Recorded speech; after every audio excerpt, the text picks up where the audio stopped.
কোরবানির গরুর মাংস শেষ হলেও গরুর ভুঁড়ির আমেজ কিন্তু এখনও শেষ হয়নি। আর এই খাবারটি এমন এক মজার খাবার যে কেউ না খেয়ে থাকতেই পারবে না। হ্যালো, আসসালামু আলাইকুম। স্পেশাল খাবারকে আরও স্পেশাল করে ফেলুন আমার রেসিপিটি ফলো করে। প্রথমে প্যানে তেল গরম করে তাতে শুকনা মরিচ, তেজপাতা, লবঙ্গ, এলাচ, দারুচিনি, পেঁয়াজ কুচি দিয়েছি।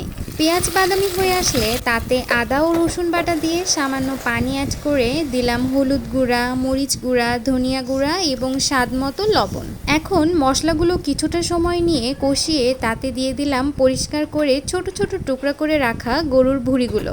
ভালো মতো মশলার সাথে মিশিয়ে ঢাকনা দিয়ে ঢেকে প্রপারলি সেদ্ধ করে নিয়েছি। সেদ্ধ হয়ে আসলে এখানে সামান্য গরম পানি অ্যাড করেছি। ভুলবশত ভিডিওটি স্কিপ হয়ে গিয়েছে।